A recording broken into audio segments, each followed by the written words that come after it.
ಕುಮಟಾ ತಾಲೂಕಿನ ಮಾಸೂರು ಕ್ರಾಸ್ನ ಮನೆಯೊಂದರ ಪಕ್ಷಿ ಪಂಜರದಲ್ಲಿ ಸೇರಿಕೊಂಡು ಆತಂಕ ಸೃಷ್ಟಿಸಿದ್ದ ಸರ್ಪವನ್ನ ಉರಗತಜ್ಞ ಪವನ್ ನಾಯ್ಕ್ ಅವರು ಹಿಡಿದು ಸುರಕ್ಷಿತ ಸ್ಥಳಕ್ಕೆ ಬಿಟ್ಟರು. ಕುಮಟಾ ತಾಲೂಕಿನ ಮಾಸೂರು ಕ್ರಾಸ್ನ ನಾಗೇಶ ನಾರಾಯಣ ಹರಿಕಂತ್ರ ಅವರ ಮನೆಯಲ್ಲಿದ್ದ ಲವ್ ಬರ್ಡ್ಸ್ ಪಂಜರದಲ್ಲಿ ಸೇರಿಕೊಂಡ ಸರ್ಪವೊಂದು ಆತಂಕ ಸೃಷ್ಟಿಸಿದೆ.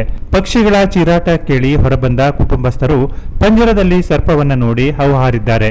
ಈ ಬಗ್ಗೆ ಜನಸಾಮಾನ್ಯರ ಸಮಾಜ ಕಲ್ಯಾಣ ಕೇಂದ್ರದ ಅಧ್ಯಕ್ಷರಾದ ಅಗ್ನಿಲ್ ರೋಡ್ರಗಸ್ ಇವರ ಗಮನಕ್ಕೆ ತರುತ್ತಿದ್ದಂತೆಯೇ ಅವರು ತಕ್ಷಣ ಉರಗತಜ್ಞ ಪವನ್ ನಾಯ್ಕರಿಗೆ ಮಾಹಿತಿ ನೀಡಿದ್ದಾರೆ. ಸ್ಥಳಕ್ಕಾಗಮಿಸಿದ ಪವನ್ ನಾಯ್ಕರು ಸರ್ಪವನ್ನ ಸುರಕ್ಷಿತವಾಗಿ ಹಿಡಿದು ಅರಣ್ಯ ಪ್ರದೇಶಕ್ಕೆ ಬಿಟ್ಟಿದ್ದಾರೆ. ಗದ್ದೆ ಪೊಟರೆಗಳಲ್ಲಿ ವಾಸಿಸುವ ಹಾವುಗಳು ಮಳೆ ನೀರಿನಿಂದ ರಕ್ಷಣೆ ಪಡೆಯಲು ಬೆಚ್ಚನೆಯ ಸ್ಥಳ ಆರಿಸಿ ಮನೆಯ ಕೊಟ್ಟಿಗೆ ಕಟ್ಟಿಗೆ ಇಡುವ ಸ್ಥಳ, ಕೋಳಿಗೂಡು ಹೀಗೆ ಇನ್ನಿತರೆ ಬೆಚ್ಚನೆಯ ಸ್ಥಳದಲ್ಲಿ ಅವಿತುಕೊಳ್ಳುವುದರಿಂದ ಜನರು ಎಚ್ಚರ ವಹಿಸುವಂತೆ ಪವನ್ ನಾಯ್ಕ್ ತಿಳಿಸಿದರು.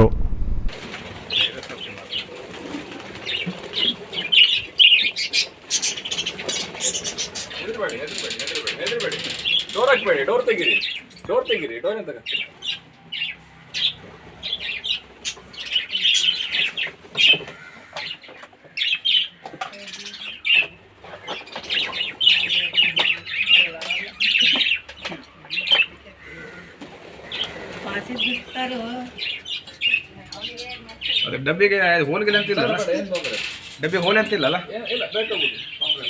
ಶ್ವಾಸ ಇದರಲ್ಲಿರೋ ಆಕ್ಸಿಜನ್ ಸಾಕಷ್ಟು, ಬಾಟ್ಲಲ್ಲಿರೋ ಆಕ್ಸಿಜನ್ ಒಂದಕ್ಕೆ ತಿಂದದ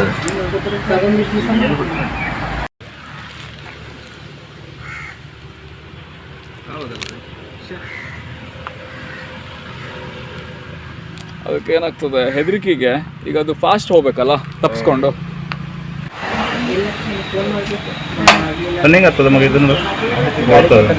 ಇದರಲ್ಲಿ ಇರ್ತದೆ ಇಷ್ಟು ಆಕ್ಸಿಜನ್ ಇರ್ತದೆ, ಇಮಿಡಿಯೇಟ್ ಈಗ ಬಿಟ್ಟಾಕೋದೆ ಇಟ್ಕೊಂಡು.